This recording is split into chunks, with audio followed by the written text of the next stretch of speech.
வணக்கம் ஃப்ரெண்ட்ஸ். இன்று நாம் பார்க்க இருப்பது சுவையான சௌசௌ சட்னி தான். இதற்கு தேவையானது ஒரு சௌசௌ, 10 சின்ன வெங்காயம், தாளிப்பதற்கு கடுகு, உளுந்து, கடலைப்பருப்பு, ஜீரகம், 2 காய்ந்த மிளகாய், சிறிதளவு கறிவேப்பிலை, சிறிதளவு புளி, 2 ஸ்பூன் தேங்காய் துருவல். இப்பொழுது செய்முறையை பார்ப்போம். முதலில் சௌசௌவை நாம் தோல் சீவி இழைத்து கொள்ள வேண்டும். தோல் சீவி நறுக்கிவிட்டு நாம் இதை நன்றாக துருவி எடுத்துக்கொள்ள வேண்டும். நாம் சௌசௌவை இதேபோல் நன்றாக துருவி எடுத்துக்கொள்ள வேண்டும். இப்பொழுது ஒரு கடாயை அடுப்பில் காய வைத்து 2 ஸ்பூன் எண்ணெய் விட வேண்டும். நாம் வெங்காயத்தை இதேபோல் நறுக்கி கொள்ள வேண்டும். எண்ணெய் நன்கு காய்ந்ததும் நாம் எடுத்து வைத்திருக்கும் கடுகு, உளுந்து, கடலைப்பருப்பு, ஜீரகத்தை போட வேண்டும். இதை ஒன்றாகவே நாம் போட்டுக்கொள்ளலாம். நன்கு பொரியவும் நாம் நறுக்கிய வெங்காயத்தை போட வேண்டும்.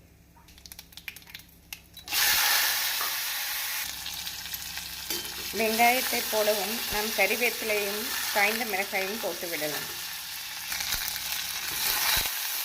இதனுடன் புளியை போட்டுவிட வேண்டும். இந்த அளவு புளி போதுமானது. இப்பொழுது சட்னிக்கு தேவையான உப்பை நாம் இந்த சமயம் போட்டுக்கொள்ளலாம். உப்பை போட்டு 1 நிமிடம் வதக்கவும் நாம் துருவிய சௌசௌவை இதனுடன் சேர்த்து கொள்ளலாம்.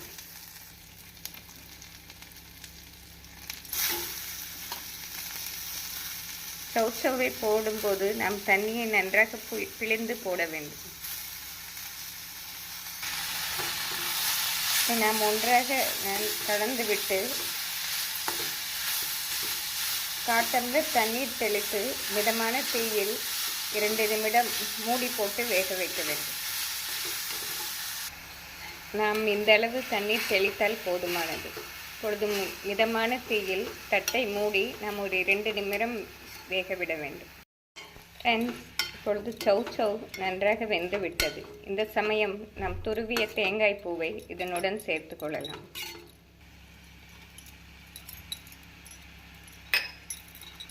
இப்பொழுது நன்றாக கலந்து விட்டு நாம் அடுப்பை ஸ்விட்ச் ஆஃப் செய்து விடலாம்.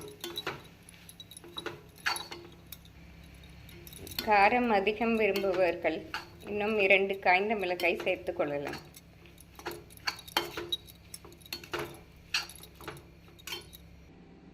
இப்பொழுது வேறு பாத்திரத்திற்கு மாற்றி நாம் இதை ஆற விட வேண்டும். நன்றாக ஆறவும் இதை மிக்சி ஜாரில் நாம் அரைத்து கொள்ளலாம்.